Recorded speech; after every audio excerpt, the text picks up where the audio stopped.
हिमारी कांच के टुकड़ों को उठा रही होती है कि तभी उसे चक्कर आने लगते हैं। वो बेहोश हो जाती है, जिसके बाद उसे हॉस्पिटल लाया जाता है। हिमारी बार बार अपनी मॉम को पुकार रही होती है। हिरोकी के बताने पर शिन भागते हुए हिमारी के पास आता है तो देखता है कि हिमारी बेहोश पड़ी है। वो उसके पास जाता है और पूछता है कि तुम ठीक तो हो ना।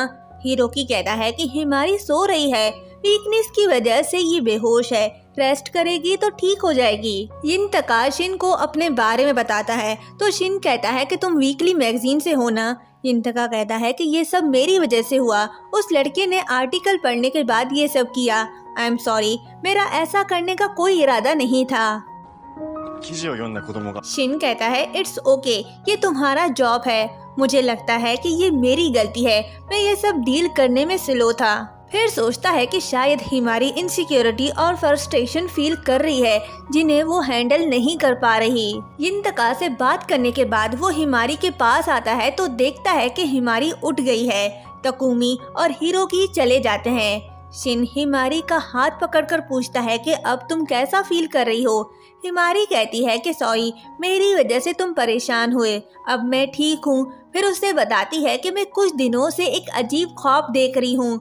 मुझे लगा कि ये सिर्फ एक सपना है, लेकिन नहीं, ये मेरी पास्ट की कुछ यादें हैं। शिन हिमारी को अकेला नहीं छोड़ना चाहता, इसलिए वो जल्दी घर जाने के लिए अपना सारा काम करके बॉस को देता है और फिर नेट प्रोग्राम की फाइल चेक करने के लिए देता है जिसमें उसने न्यू प्रपोजल लिखे हैं। हिमारी को लगता है कि वो प्रेग्नेंट है, इसलिए वो अपना चेकअप कराने हॉस्पिटल जाती है, पर वो डर भी रही है।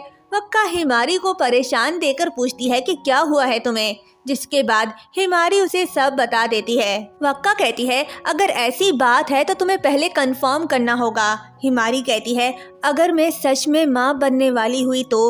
वक्का कहती है होल्ड ऑन, ये मत कहना कि तुम ये बच्चा नहीं चाहती। हिमारी कहती है मुझे माँ बनने से डर लग रहा है। बातें करने के बाद दोनों जा रहे होते हैं तो शिन भी आता है।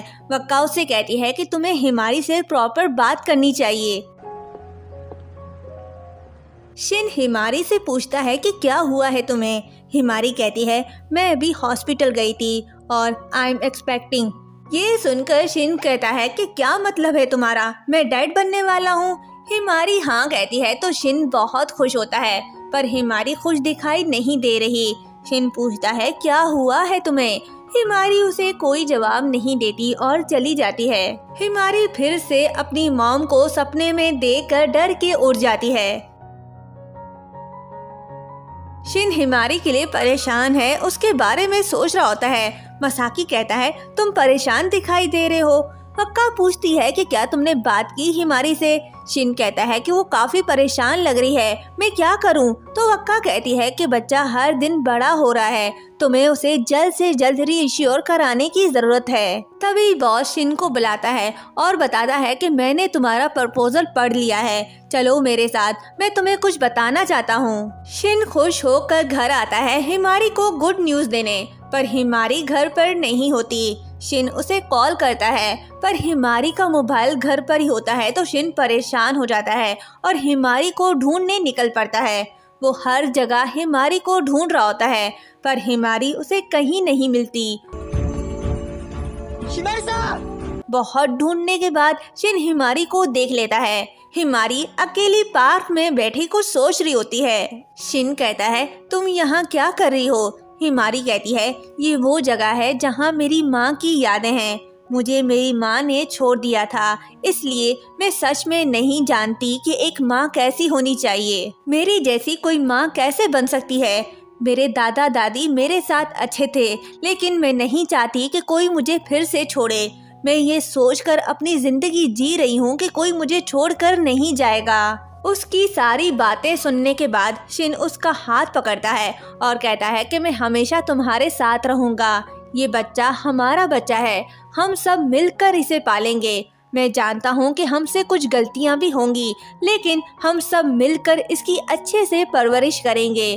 फिर अपने बेबी से कहता है कि तुम फिक्र मत करो, तुम जिस दुनिया में आने वाले हो वो बहुत ब्राइट है। शिन की बातों से हिमारी का डर दूर हो जाता है। वो खुश होती है और शिन से कहती है कि मैं बहुत खुश हूँ कि मैं माँ बनने वाली हूँ। घर आने के बाद शिन हिमारी से कहता है कि तुम्हारा निट प्रोग्राम का रजिस्ट्रेशन कैंसिल कर दिया है। अब हम दोनों ट्रायल सब्जेक्ट कपल नहीं, एक ऑर्डिनरी कपल हैं। हिमारी कहती है क्या इससे कुछ बदलेगा? शिन कहता है इससे हमारे बीच कुछ नहीं बदलेगा। हिमारी कहती है मैं अपनी दादी की बहुत ग्रेटफुल हूँ कि उसने मुझे निट प्रोग्राम में साइन अप किया, क्योंकि उनकी वजह से मैं तुमसे और बाकी सबसे मिल पाई और इन सब से मैं बहुत खुश होती हूँ। नेक्स्ट डे हिरोकी और तकुमी तैयार होकर आते हैं क्योंकि आज शिन और हिमारी की वेडिंग एनिवर्सरी है, पर दोनों को इस बारे में कुछ पता नहीं होता। गलती से तकुमी के मुंह से बात निकल जाती है, पर हिमारी और शिन नहीं समझ पाते। तभी शिन के मॉम डैड आते हैं। हिमारी उन्हें देखकर खुश होती है। मॉम हिमारी और शिन से कहती है कि चलो मेरे साथ। मॉम हिमारी को ब्राइडल ड्रेस दिखाती है। हिमारी कहती है ये क्या है? मॉम कहती है आज तुम दोनों की वेडिंग एनिवर्सरी है। पार्टी की तैयारियां शुरू हो जाती हैं। हर कोई अपने कामों में लग जाता है। शिन दूल्हा बन रहा होता है तो हिमारी दुल्हन। हिमारी रेडी होकर आती है तो मॉम और शिन उसे देखकर होश खो बैठते हैं। शिन तो उसे देखता ही रह जाता है।